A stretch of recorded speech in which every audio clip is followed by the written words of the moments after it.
Hare Krishna. Hare Krishna. So we're here at Matchless Gifts, but we're giving you a different angle. These are some beautiful pictures that are on the wall. Prabhupada and devotees at Tompkins Square Park. Prabhupada here out in the courtyard area between Matchless Gifts and where he used to stay. This is a picture here of devotees sitting in front of Matchless Gifts, or standing like a group community photo. This is Srila Prabhupada sitting. Courtyard. Yeah. That's what they said. Yeah, in the courtyard. And then there's one of Srila Prabhupada way over there. Okay. So we're reading from Srimad Bhagavatam. Canto 4, Chapter 22, Text 54. Om Namo Bhagavate Vasudevaya. Om Namo Bhagavate Vasudevaya.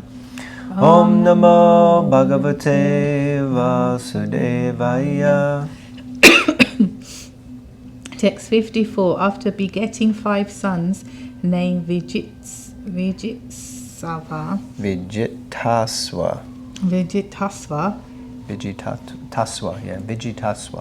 Dhumrakesha, Haryaksha, Dravina, and Vrika, Prithu Maharaj continued to rule the planet. He accepted all the qualities of the deities who governed all other planets. Purport. In each and every planet there is a predominating deity. It is understood from Bhagavad Gita that in the sun there is a predominating deity named Vivashvam.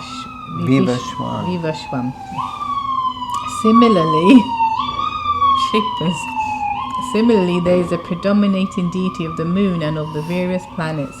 Actually, the predominating deities in all the other planets are descendants from the predominating deities of the sun and moon. On this planet, Earth, there are 2 Kshatriya dynasties, one coming from the predominating deity of the sun, and the other coming from the predominating deity of the moon. These dynasties are known as Surya Vamsa and Chandra Vamsa, respectively.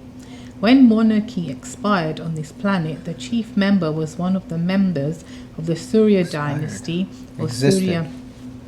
When monarchy existed on this planet, the chief member was one of the members of the Surya dynasty, or Surya Vamsa, and the subordinate kings belonged to the Chandra Vamsa. However, Maharaj Prithu was so powerful that he could exhibit all the qualities of the predominating deities in other planets.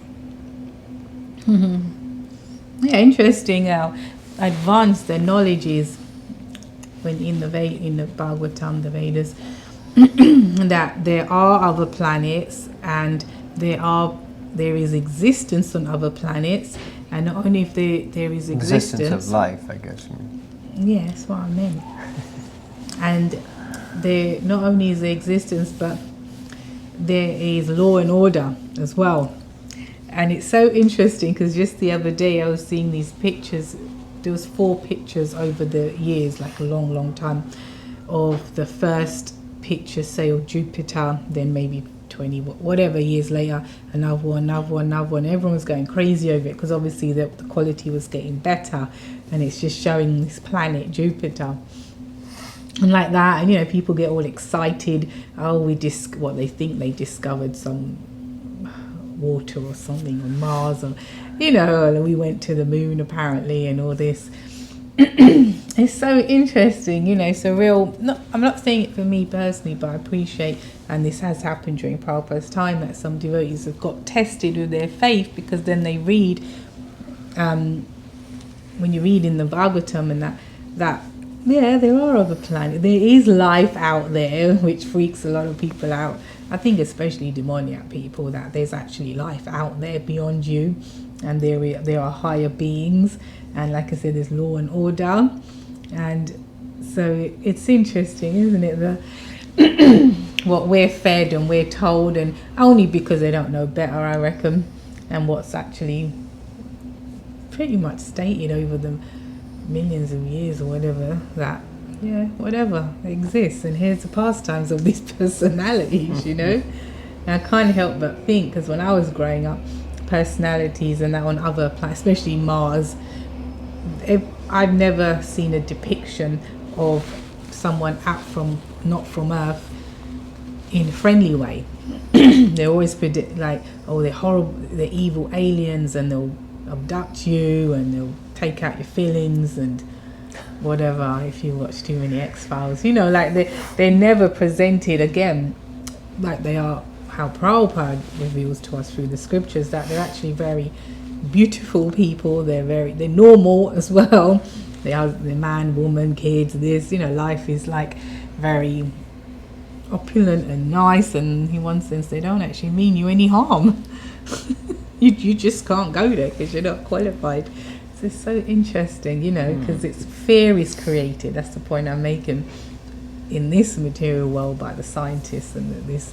But that's fear. I don't feel fearful when I read about the other planets in the Bhagavatam. That's a good point. In the modern age, people from Earth have tried to go to the moon, but they have not been able to find anyone there. But to speak of meeting the moon's predominating deity. The Vedic literature, however, repeatedly informs us that the moon is full of highly elevated inhabitants who are counted amongst the demigods. We are therefore always in doubt about what kind of moon adventure the modern scientists of this planet Earth have undertaken. Yeah, it's interesting, because I don't think, you know, when Prabhupada was writing this and in Prabhupada's time, there wasn't so much of a moon hoax kind of thing. That, I don't know when that started to spring up, but it was sometime later. But immediately there's a pastime where immediately Prabhupada was sitting, it was in Baker Street actually, he was staying at Baker Street in London, and on the TV they were showing the moon landing. And Dhananjaya Prabhu tells this story, and a devotee named Purushottam was there, and he was really doubting things that Prabhupada said. Because Prabhupada was, I think, having a massage, and so his eyes were closed, and they were saying, Prabhupada, the moon landing is on, it's on. And Prabhupada said, oh, what does it look like? And they said, it looks like a desert. Prabhupada said, that is not the moon. Just immediately he said, they have not gone to the moon. And so, you know, that was like instant. He knew they didn't go to the moon. Now, of course, it's not that it has been revealed that they didn't go to the moon. And since then, even recently, I think it was India evidently went to the moon. So, yeah, we have to see what idea is the moon, you know, which moon or where, you know, different kind of things. So something is inconsistent, that's for sure. Yes. And of course, Prabhupada had firm faith in the scripture, so it's not the scripture. Or Prabhupada. Or Prabhupada. Well, yeah. Okay. 655. Since, what text is this? 55. Since Maharaj Prithu was a perfect devotee of the Supreme Personality of Godhead, he wanted to protect the Lord's creation by pleasing the various citizens according to their various desires. I always get a dry throat here. I don't know. Therefore, Prithu Maharaj used to please them in all respects by his words, mentality, works, and gentle behavior. Purport. As will be explained in the next verse, Prithu Maharaj used to please all kinds of citizens by his extraordinary capacity to understand the mentality of others. Indeed, his dealings were so perfect that every one of the citizens was very much satisfied and lived in complete peace. The word Achyutamaka is significant in this verse, for Maharaj Prithu used to rule this planet as the representative of the Supreme Personality of Godhead. He knew that he was the representative of the Lord, and that the Lord's creation must be protected intelligently. Atheists cannot understand the purpose behind the creation.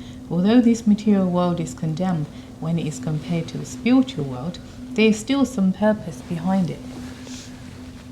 Modern scientists and philosophers cannot understand that purpose, nor do they believe in the existence of a creator.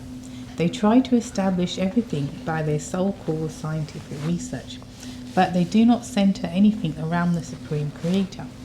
A devotee, however, can understand the purpose of creation, which is to give facilities to the individual living entities who want to lord it over material nature. The ruler of this planet should therefore know that all the inhabitants, especially human beings, have come to this material world for sense enjoyment. It is therefore the duty of the ruler to satisfy them in their sense enjoyment, as well as to elevate them to Krishna consciousness, so that they all can ultimately return home back to Godhead. Interesting. I would say very interesting.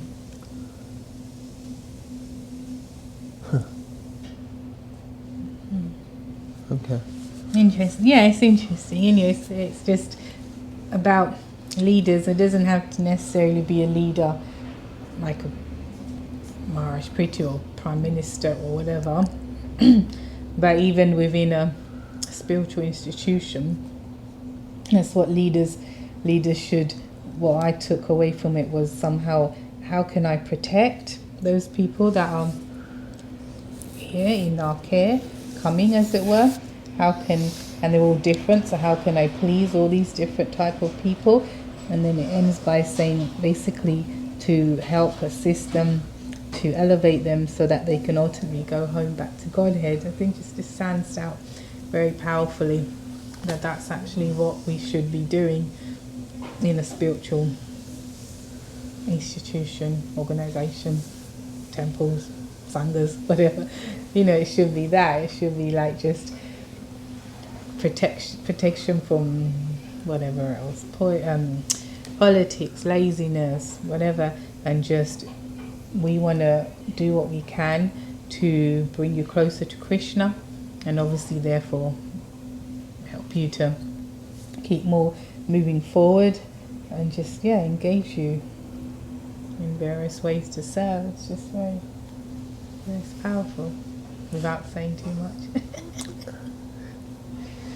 Yeah, I think it's interesting that it says here, it is therefore the duty of the ruler to satisfy them in their sense enjoyment, as well as to elevate them to Krishna consciousness. So it's not that we should, a ruler or a leader should neglect or punish, or not, punishment may be there for people who break the rules or laws, but it shouldn't neglect or force people into austerity. You should try to help them in their sense enjoyment, according to this, as well as elevating them in their Krishna consciousness. It says, and then they all can ultimately return home back to Godhead. It's quite powerful. Okay, last paragraph. With this idea in mind, the king or government head should rule the world. In this way, everyone will be satisfied. How can this be accomplished? There are many examples like Prithu Maharaj, and the history of his regency on this planet is elaborately described in Srimad Bhagavatam. Even in this fallen age, if the rulers, governors, and presidents take advantage of Prithu Maharaj's example, there will certainly be a reign of peace and prosperity throughout the world. So Prabhupada is very convinced that the example of Prithu Maharaj is an example for all rulers on this planet, and everyone can learn from him. And if the rulers and leaders took note of Prithu Maharaj and what he did and how he did things, then his hope is that there would be peace and prosperity throughout the entire world. It's interesting. Okay, I think we'll conclude there. Thank you all very much for tuning in. Hope you had a nice Christmas. Looking forward to the new year. I guess you're watching this probably on New Year's Day. No, are we that far ahead? Yes. I thought this would be like Mondays or something. But this is awkward. We obviously planned it to show you on New Year's Day. Happy New Year! Have a great 2025. Please read the Bhagavatam, read Srila Prabhupada's books. Keep tuning in. Don't forget to subscribe. comment, like. share. Hare Krishna. Hare Krishna.